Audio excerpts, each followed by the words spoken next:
birru la yubla. Kebaikan itu tidak pernah akan sirna.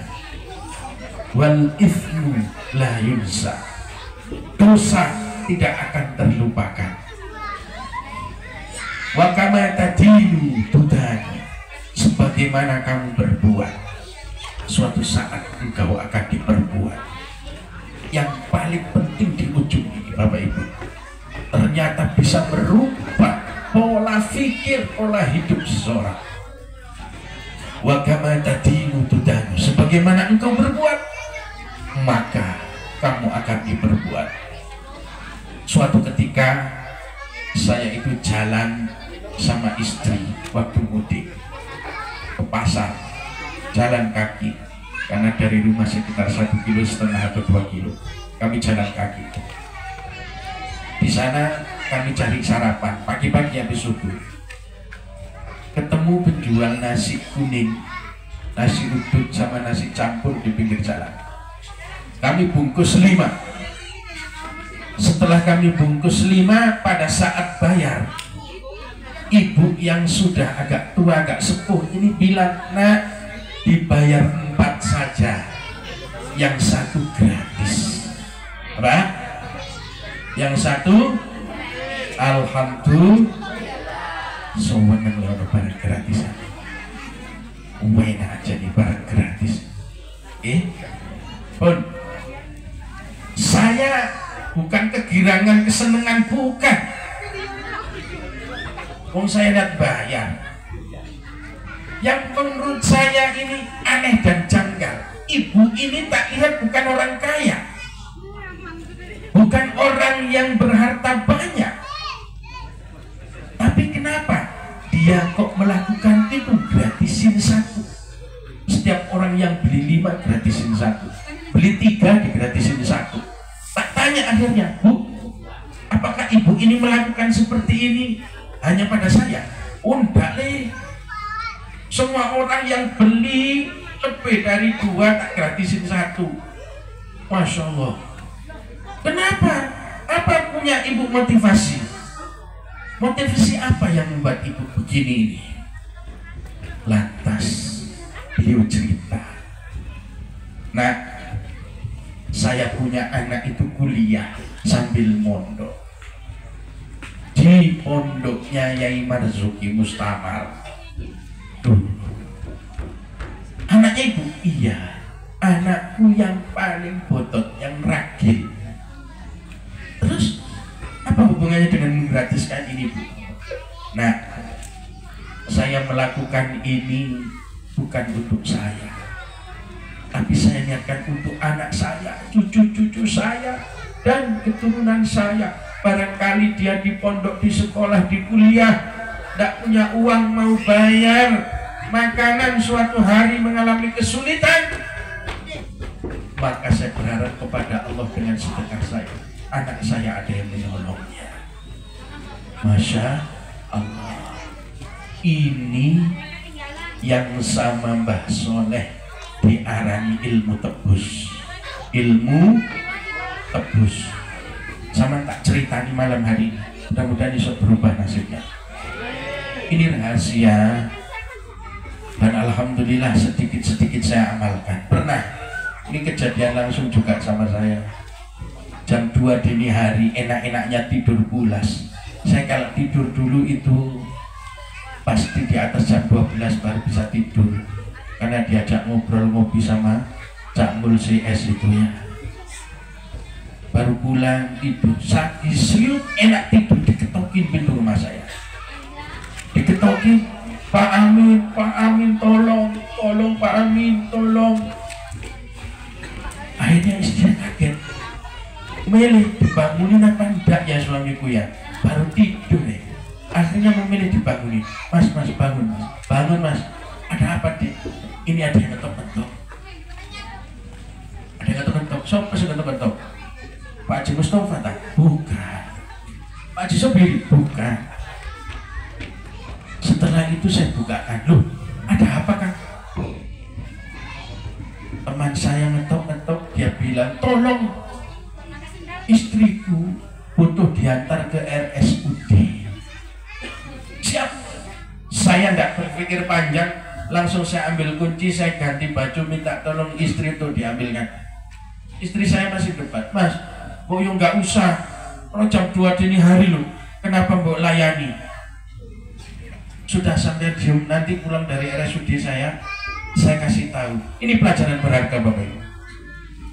Setelah itu, selang antar baru saya bilang, Dek, ini namanya ilmu tebus. Daripada kita yang diantar ke rumah sakit, lebih baik kita yang mengantar ke rumah sakit. Bapak Ibu yang dirahmati oleh Allah, sampean luwih milih diterno ning rumah sakit berbaring terbujur di kamar rumah sakit atau lebih baik yang ngantar? Kira-kira yang ngantar atau yang diantar?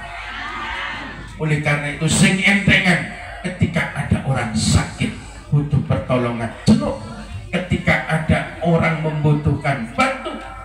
Ilmu tebus. Kenapa? Sial terus ya Pak, setiap naik motor jatuh terus. Bisa jadi mungkin ketika kita lihat orang jatuh, orang kecelakaan, cuman kita lihatin doang, wah ketubrak loh, jatuh ya Pak ya, iya. Ntar tunggu orang-orang datang ke sini nanti sama ditolongin.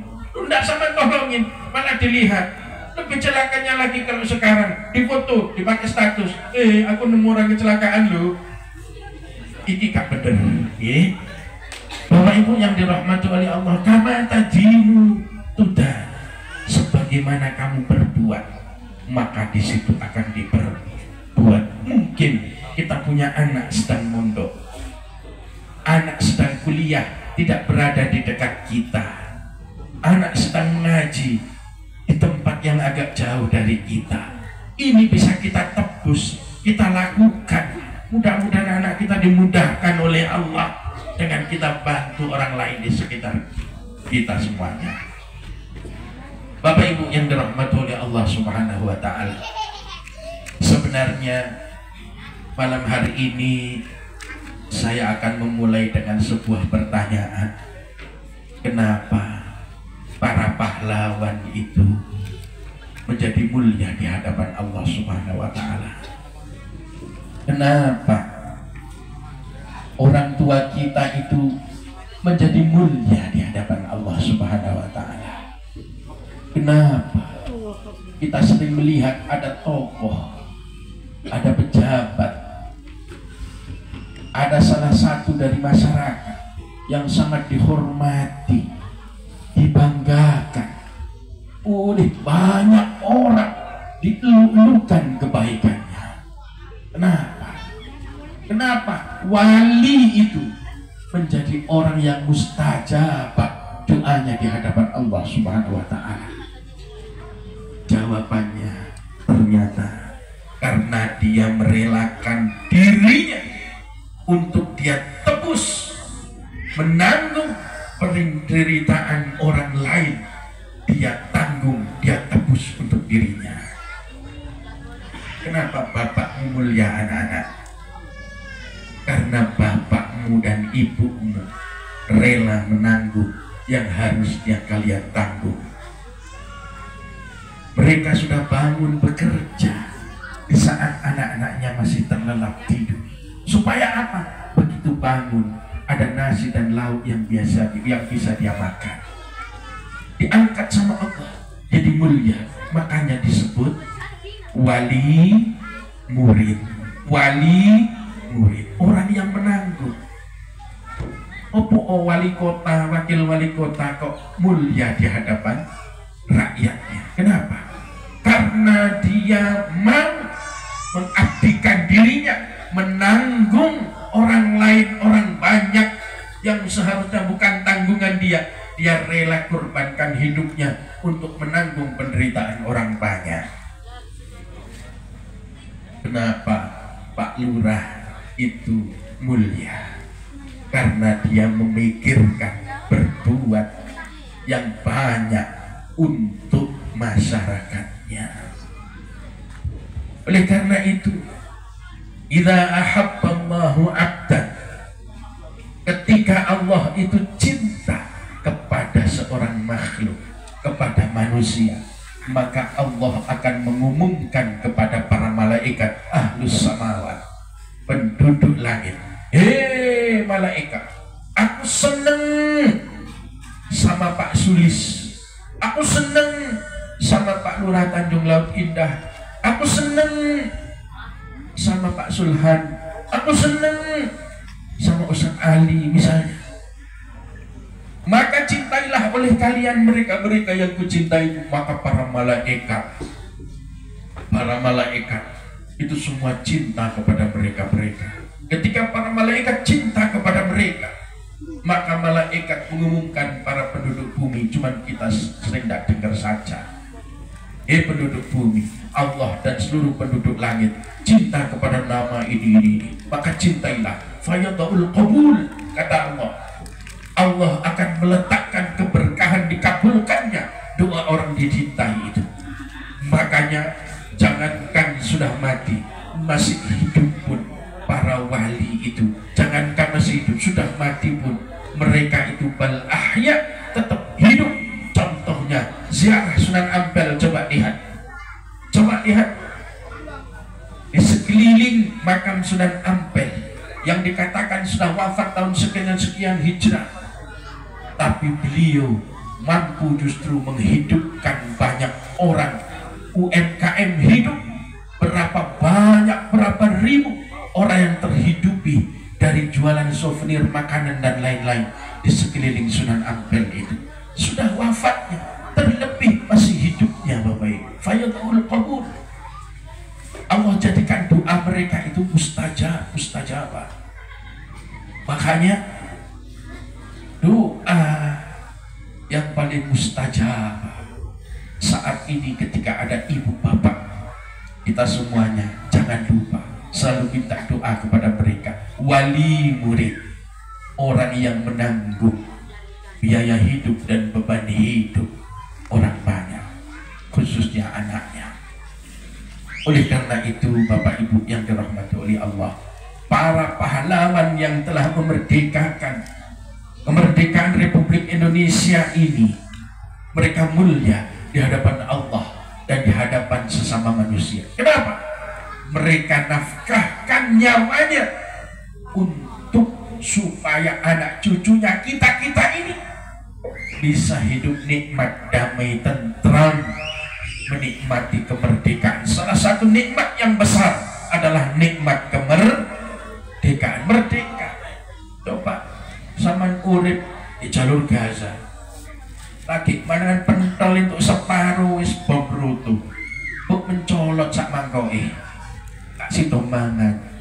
Alhamdulillah awake dhewe urip di Kelurahan Gunung Eleh bisa sholat dengan damai, tidur nyenyak, belajar bisa tenang, bolak-balik iso manat, bojone metang-meteng. Alhamdulillah. Lek isu katok paduan teman-teman wajan di sukil, bengi di tes wis positif. Subhanallah, iku uniknya wong Indonesia ya. Muga-muga barokah kabeh. Muga-muga barokah kabeh, manfaat dilakoni. Ilmu tebus, nggak ada yang sia-sia.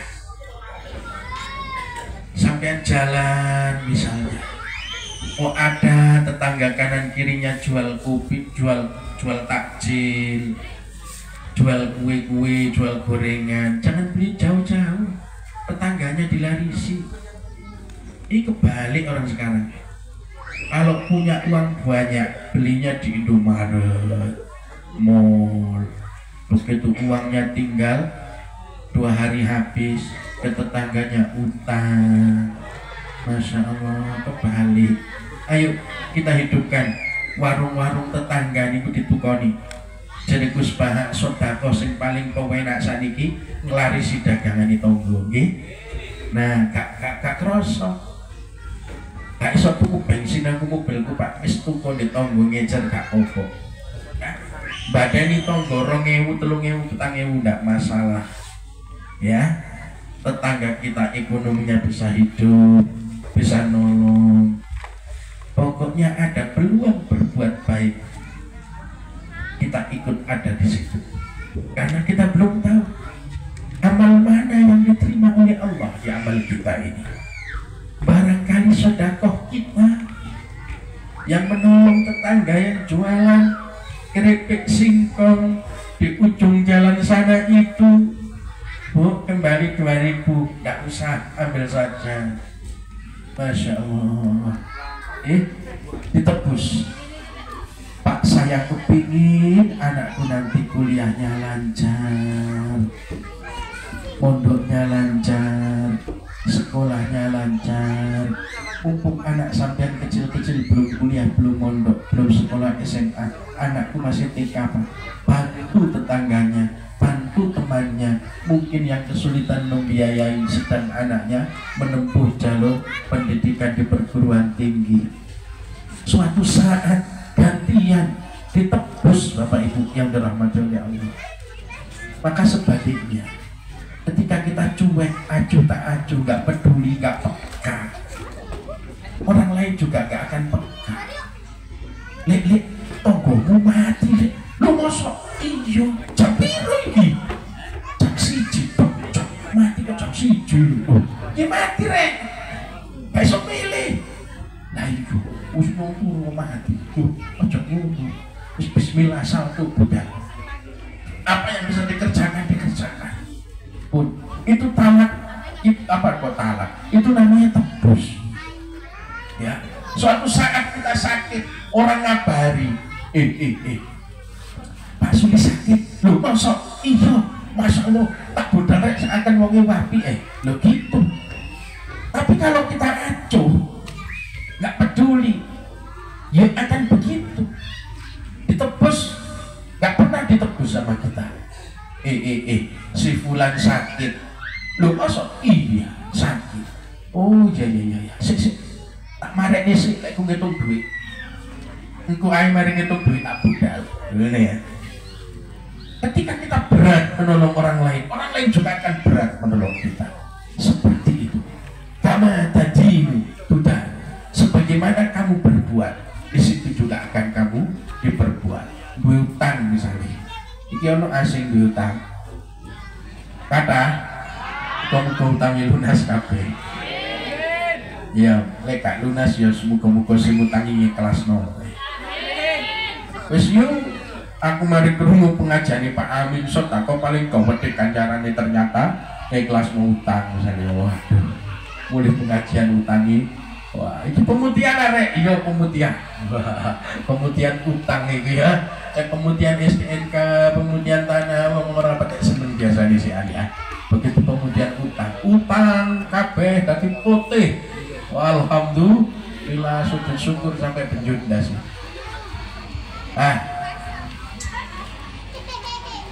Duit utang kok niat gak nyaur, iki rezeki ini gak penak. Duit utang niat gak nyaur. Saman kalau punya hutang niat to bayar, meskipun susah niat saja bayar, pokoknya niat dan berusaha untuk bayar. Kok belum bisa bayar, insya Allah dikasih jalan terus sama Allah. Tapi kalau sudah niatnya gak bayar, ini gak enak terus hidupnya. Pindah kontrakan, pindah kos pun tetap hutang terus. Ini, muga-muga awe dhewe kabeh dimudahno karo Gusti Allah. Sing utange akeh, muga-muga sithik akeh iso lunasi. Asokane lancar. Anak-anaknya sehat kabeh, wong tuane panjang umur, sing bayar kuliah larang-larang kabeh dimurahno karo Gusti Allah. Memang soro, nyekolahno mulyahno anak iku soro. Tapi suatu saat wong niku mboten poso terus Bapak Ibu. Suatu saat yo-yo, nggih. Saiki anak sampean sedo sekolah, sedo mondok, sedo ngaji, mungkin diuji ekonomi kesehatan. Engko lek anak sampean wis gede-gede, Allah kabeh ganti beneh ngeramut wong tuane, amin ya rabbal alamin. Sing beneh karo anake kucing beneh mbek sampean. Nah, ditebus saiki ditebus. Ya Allah, sekarang saya kerja banting tulang, berangkat pagi pulang malam demi anak. Jadikan anakku nanti ya Allah enak hidupnya. Jadi ditebus saya. Sing gak penak-penak niku ditebus saya. Enten sebuah cerita. Iki kisah nyata. Rencang pondok. Benten pondok untuk 12 meken arek. Kon ngaji malah turu. Dikongkon deres malah bulim. Dikongkon tetep di pondok ae malah delok orkes. Masya Allah. Akhirnya nikah sama yai, dibilang jangan dulu, jangan nikah dulu. Tuh kenapa ya? Aku udah cintai sama ini. Oh ya sudah, kalau kamu nggak pengen nikah, kebelet ya sudah nikah. Akhirnya nikah. Loh, rumah tangga ini kok bilalah, Masya Allah. Dagang bangkrut terus, bisnis modali katut terus. Baru ngumpul uang sekian, diutang temannya nggak balik. Pokoknya nasibnya nggak penak. Terakhir bojone jaluk pegang. Masya Allah, ini sudah tertimpa tangga, ketumpan jet. Ya, Masya Allah. Akhirnya ngadep Yai, Pak Yai, kenapa nasib saya ini kok sengsara terus Yai? Nyoba bisnis gulung tikar, dagang, diutangi tok mbek tangga gak tau tuku, sing liwat gak tau tuku, sing tuku gak liwat-liwat. Ngono ya. Terus iki terakhir bojo kula njaluk pegat gak kuat urip soro Yai, terus pundi kula niki kok soro to. Yai niki bijaksana. Alhamdulillah. Lu alhamdulillah Yai. Gak penak kok alhamdulillah. Wis tali manut aku penak-penak. Jari Pak Ndut ini ya. Wis tali manut aku penak-penak. Kok gede nah. Kon kudu bersyukur, bisnis bangkrut terus, dagang juga gagal terus, rumah tangga berantakan. Iya yang istriku itu cantik-cantik, tapi cerewetnya Masya Allah ya. Kamu mestinya bersyukur. Kenapa kok bersyukur ya? Nerakamu sudah kamu cicil sejak di dunia. Nanti di akhirat kamu nggak begitu disiksa katanya. Masya Allah, Masya Allah. Bapak Ibu yang dirahmati oleh Allah, kembali lagi kama tadinu tudan. Sebagaimana kita berbuat, suatu saat kita juga akan diperbuat. Ya, ilmu tebus daripada awake dhewe sing soro ditulung uang, mending awake dhewe sing nolong uang daripada kita yang diantar ke rumah sakit. Lebih baik kita yang ngantar ke rumah sakit. Ibu-ibu, bapak-bapak memilih jadi orang yang menyalurkan zakat, mengeluarkan zakat atau menerima zakat. Milih yang menyalurkan zakat atau menerima zakat. Milih jadi orang ahli sodako apa sing terima sodako. Enak tadi wong sing bersodako, ya. Makanya cuma medit-medit sodako. Pak Ketang budal pengajian bawa bonbon 5 dibagi ada anak kecil-kecil sodako. Daripada kita yang disodakoi, mending kita jadi orang yang sedekah. Daripada kita yang didatengin sama Pak RT, Pak Lurah, ini yuk bantuan dari kelurahan untuk warga fakir miskin, Masya Allah, gak gagal. Lebih baik kita yang hantar, mengeluarkan harta kita untuk mereka. Ini nebus Bapak Ibu, ditebus. Kita tebus. Yang biasa bikin, mohon maaf, berhenti malam ini. Yang biasa bikin berita-berita hoax di media sosial, berhenti. Kenapa Pak berhenti? Ditebus. Suatu saat kita yang diberitakan hoax, kita yang difitnah, ditebus sekarang. Memang berat, supaya kita tidak terjadi pada diri kita seperti itu. Muka-muka yang tak sampai no manfaat bisa dilakoni, bisa merubah pola hidup dan pola pikir kita. Amin ya robbal alamin. Setelah ini mahalul qiyam baru berdoa, nggak usah terlalu malam karena besok masih ada acara. Jalan sehat, mudah-mudahan dengan doa bersama ini warga khususnya Kelurahan Gunung Eleh diberkahi hidupnya oleh Allah, digerocok rezeki rahmat saking Gusti Allah, sehat walafiat, pejabat sak masyarakat sak RT KB FKM PKK nih sak anak cendil abangi kabeh ditadekno wong-wong sing manfaati marang liyan. Amin ya robbal alamin. Demikian yang bisa saya sampaikan, ada kurangnya mohon maaf. Jangan pulang dulu Bapak Ibu, kita mahalul qiyam terus doa. Wallahul muwaffiq ila aqwamit thoriq. Wassalamualaikum warahmatullahi wabarakatuh. Wazdadal kursiyyu